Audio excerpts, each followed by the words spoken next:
तर मित्रांनो आपलं पूर्णपणे शेड झालं गेलं आहे बघा, साफसफाई झाली।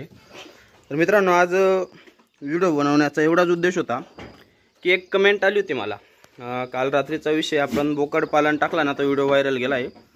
तर ती कमेंट अशी होती मित्रांनो की एका व्यक्तीने असं म्हणजे कमेंट केली होती, मला माहिती नाही, आय डोंट नो कोण येतो यूजर एक, कोंबडी पालन आणि बोकड पालन करू नये, लोक कापण्यासाठी वापरतात, तुमचा देवावर आणि प्रारब्धावर विश्वास आहे ना, म्हणजे असं त्या व्यक्तीने कमेंट केली होती। कसं कोंबडी आणि बोकड पालन करू नये, लोक कापण्यासाठी वापरतात, तुमचा देवावर आणि प्रारब्ध जे राहतं प्रारब्धावर विश्वास आहे ना, असं त्यांनी सलग 2-3 वेळेला कमेंट केली होती।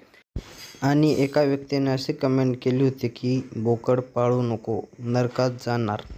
तर मित्रांनो त्याचं असं म्हणणं होतं की लोक बोकड कोंबड्या सरस खाण्यासाठी वापरतात, कापून टाकतात बुवा, तर तुम्ही त्याचं पालन का करतायत कोंबडींचं आणि बोकडांचं, कारण की ते पाप तुमच्या डोक्यावर लागणार आहे, लोक ते कापणार आहेत। तर मित्रांनो असा त्याने मेसेज दिलेला होता। तर सर्वात महत्त्वाचं त्याने जे काही नॉनव्हेज लोक आहेत किंवा बोकड पालन करणारे जे लोक आहे, कोंबडी पालन करणारे जे लोक आहे, यांच्यासाठी त्याने तो व्हिडिओ टाकलेला होता। तर मित्रांनो सर्वात महत्त्वाचं म्हणजे मला फक्त एवढंच म्हणायचं आहे की दादा ठीक आहे, तुम्ही जे सांगताय ते एक वेळ मी विचार करतो, त्यांच्या टेंडन्सीने जर विचार केला ना की लोक कापण्यासाठी वगैरे वापरतात, बोकड म्हणा कोंबडी म्हणा, तो व्हेज होता, तर आपण जर असा एक विचार केला सर्वात महत्त्वाचं की ठीक आहे हे जनावर आहे, हे आपल्या डोळ्याला जिवंत दिसतंय, ते हालचाल करतंय म्हणून आपल्याला जिवंत दिसतोय, ते आवाज देतंय, आरड्या मारते म्हणून आपण ठीक आहे की हे आपण कापतोय बुवा, जीव घेतोय एकाचा। पण जर व्हेजिटेरियन लोक पाहिले तर झाडं असतात, भाजीपाला खातात, ते तर आपण न बोलणारा जीव आपण उपडून काढतो जमिनीतून मुळासकट। कांदा वगैरे घ्या, तुम्ही कुठलाही भाजीपाला घ्या किंवा टमाटे घ्या, टमाटे आपण तोडून घेतो, तर त्या झाडांना वेदना होत नाहीत का? चांगला जर तुम्ही असा विचार केला तर, किंवा जे पण आपण कापतो कांदे वगैरे कापतो, काही पण तुम्ही XYZ कुठलाही व्हेजिटेरियन भाजीपाला घ्या, उलट ते जे लागतंय मित्रांनो म्हणजे मुक्या जीवाचा आपण बळी घेतोय, तसं जर पाहायला गेलं तर ते पाप आपल्याला लागत नाही का? तुम्ही जर असा चांगला विचार केला। सर्वात महत्त्वाचं मित्रांनो, तुम्ही या सृष्टीवर काहीही घ्या, काही तुम्ही कुठलाही प्राणी घ्या, बोकड घ्या, व्हेजिटेरियन झाडं घ्या किंवा इतर चार पायांचे फिरणारे जनावरं घ्या, हे सर्व एकमेकांवर अवलंबून आहेत मित्रांनो, म्हणजे सृष्टीचं चक्रच एकमेकांवर अवलंबून आहे। ते घासावर अवलंबून आहे, घास जमिनीवर अवलंबून आहे, जे काही घास आहे ते जमिनीतलं सगळं जीवनसत्व ओढून घेतं। तसं पाहायला गेलं तर मग जमिनीतलं जीवनसत्व पण ओढून घ्यायला नाही पाहिजे मित्रांनो, तो पण तर एक अन्याय झाला जमिनीवर। किंवा जो काही घास आहे, घास वगैरे किंवा झाडं वगैरे हे काय म्हणतात त्याला, बोकड वगैरे खातात, त्या बोकडांनी खाल्लं नाही पाहिजे, कारण की बोकड त्यांचा जिवंत जीव घेत आहेत। किंवा जर तसं पाहायला गेलं तर मनुष्य जातीने सुद्धा फळं कंदमुळं किंवा जे काही इतर भाजीपाला आपण खातोय रेग्युलर व्हेजिटेरियन, तो भाजीपाला खाल्ला नाही पाहिजे, तो पण एक जीव आहे, आपण त्याचा जीव घेतोय, बळी घेतोय। तर मित्रांनो हे जे काही आहे ना सृष्टीचं चक्र आहे, त्या गोष्टी एकमेकांवर अवलंबून राहणार आहेत, त्या लाईफ टाईम चालणार आहेत, पूर्वीपासून चालत आलं आहे मित्रांनो। पूर्वीपासून सुरुवातीचे लोक भाजीपाला काहीच खायचे नाही, पूर्णपणे मांसावर डिपेंड होते, मांस वगैरे खाऊन त्यांनी दिवस काढले, शिकार केलेली आदी मानवने, आणि त्यापासूनच जे काही मटण खाणं चिकन खाणं या गोष्टी माणसाला अवगत झालेल्या आहेत। व्हेजिटेरियन भाजीपाला या गोष्टी नंतर आल्या आहेत या जगामध्ये, तुम्ही लक्षात घ्या की जसं काही टमाटे कोबी फ्लावर आपण जे पण काही भाजीपाला खातो, नंतरचे जो काही मनुष्य हा हुशार झाला आहे आणि तो भाजीपाला वगैरे करायला लागला आहे। आधीच्या लोकांना कोणत्या भाजीपाला करता येत होते, जे आधी मानव आहे त्यांना कंदमुळं खायचे, वाघाची शिकार कर, हरणाची शिकार कर, याची शिकार कर, हे खाय ते खाय असे करायचे, जंगलामध्ये ससे मारून खाय। किंवा त्यानंतर बऱ्याच आजकाल मी यूट्यूबला व्हिडिओ पाहतो ना, तर आजकाल असे बरेच गाव आहेत की ज्या ठिकाणी अजूनसुद्धा माणूस सुधारलेला नाही, तो आधी मानवसारखाच जगतो, पूर्वीसारखाच जगतो, आणि त्यांची हीच रूटिंग आहे, काहीतरी मारून खाणं, काहीतरी पकडून आणायचं, त्याला भाजायचं आणि त्याला खायचं। तर मित्रांनो ज्या कोणी भावाने कमेंट केली होती, तर सलग तो कमेंट करतोय आपल्या व्हिडिओवर,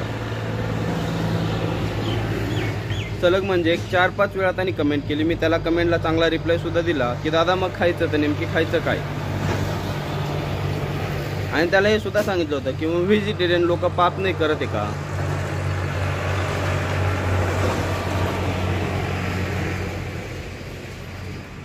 तर एवढंच सांगू इच्छितो त्या भावाला की माझा देवावर आणि प्रारब्धावर पूर्णपणे विश्वास आहे.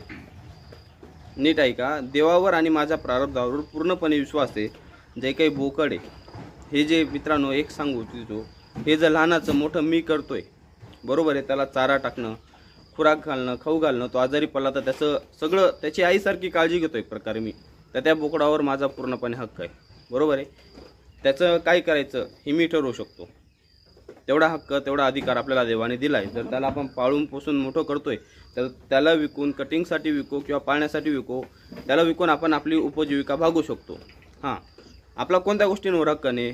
सगळ्यात महत्त्वाचं, ज्या मोकळ्या फिरणाऱ्या गायी आहेत त्या त्यांच्या चारा खातात, त्यांच्याप्रमाणे जगतायत, त्यांच्यावर आपला विश्वास नाही आहे. आपण त्यांना काहीही करू शकत नाही किंवा कोणीही त्यांना काही करू नये. दुसरी गोष्ट, जे पक्षी आहेत, बरेच लोक पक्ष्यांची शिकार करतात आणि पक्षी मारून खातात, कबूतर वगैरे. तर हां, तुम्ही जर कबूतर पाळलेले असतील तर 100% त्यांच्यावर तुमचा हक्क आहे. पण जर ते मुक्त संचार पद्धतीमध्ये असतील, म्हणजे नैसर्गिक पद्धतीने ते फिरत असतील इकडं तिकडं, तर त्यांच्यावर आपला अधिकार नाही. त्यांना आपण मारून खाऊ शकत नाही मित्रांनो. त्यानंतर अजून एक चांगलं उदाहरण द्यायला गेलं तुम्हाला तर बरेच लोक आहे ना चिमण्या मारून खातात. ज्या उडणाऱ्या आपल्या चिमण्या आहेत तर चिमण्या मारून खातात लोक. तर चिमण्यांवर आपला अधिकार नाही मित्रांनो. तो देवाने बनवलेला छोटासा जीव आहे, तो आझाद आहे पहिलीपासून. तो त्याचं घरटं करतो, त्याचा दाना शोधतो, त्याची अंडी घालतो आणि त्याची जी काही पैदास आहे ती स्वतः तो त्याच्या पद्धतीने वाढवतोय. जी पैदास आपण आपल्या पद्धतीने वाढवतोय, म्हणजे बोकड घ्या, शेळ्या घ्या, शेळ्यांना बोकड लावणं, त्यांची निगा राखणं, त्यांच्यापासून पैदास वाढवणं, फार्म मोठे करणं. कोंबड्या घ्या, कोंबड्या पाळणं, एकाचे 2, 2चे 4, 4च्या 100 कोंबड्या करणं, ही आपण वाढवलेली पैदास आहे. तर यांच्यासोबत काय करायचं आहे हा आपला अधिकार आहे. पण ज्या गोष्टी नैसर्गिक आहेत, ज्या गोष्टी आपण करत नाही किंवा त्या जगण्यासाठी आपण काहीही मदत करत नाही, कोणत्याही गोष्टी आपण करत नाही, तर त्यांना मारण्याचा आपल्याला काहीही अधिकार नाही आहे. ही गोष्ट लक्षात घ्या. आणि जो काही भाऊ आहे कमेंट करणार, त्याला एवढं सांगू इच्छितो की दादा ठीक आहे, तुम्ही कमेंट केली, फार चांगली कमेंट होती, काय अडचण नाही. पण सर्वच व्हिडिओवर जर कमेंट करणार तर लोक तुम्हाला फोर्स करणार आहे की दादा तू जेवणसुद्धा करू नको, तू व्हेजिटेरियनसुद्धा खाऊ नको, तू असं कर तसं कर. तर मित्रांनो, न खाता तुम्हाला जगता येणार आहे का? तर जगता येणार नाही मित्रांनो. एवढाच छोटासा हेतू होता. तुम्ही मला कमेंट करून सांगा मित्रांनो की खरंच बोकड वगैरे पाळणं, कापणं किंवा जो काही सांगितलं त्याने भाजीपाला वगैरे ह्या गोष्टी, तर या कुठपर्यंत मॅटर करतात? खरंच या गोष्टी पापाच्या आहेत का? बोकड पालन करणं चुकीचं आहे का? किंवा पाप लागणार आहे का मला किंवा तुम्हाला? जे लोक बोकड पालन करतात कटिंगसाठी त्यांना पाप लागणार आहे का? एवढीच गोष्ट मला सांगा मित्रांनो. आशा करतो आजचा हा व्हिडिओ तुम्हाला आवडला असेल. व्हिडिओला लाईक करा, शेअर करा आणि आपल्या बोकडवाला भाऊ या यूट्यूब चॅनलला सबस्क्राईब करायला विसरू नका. धन्यवाद.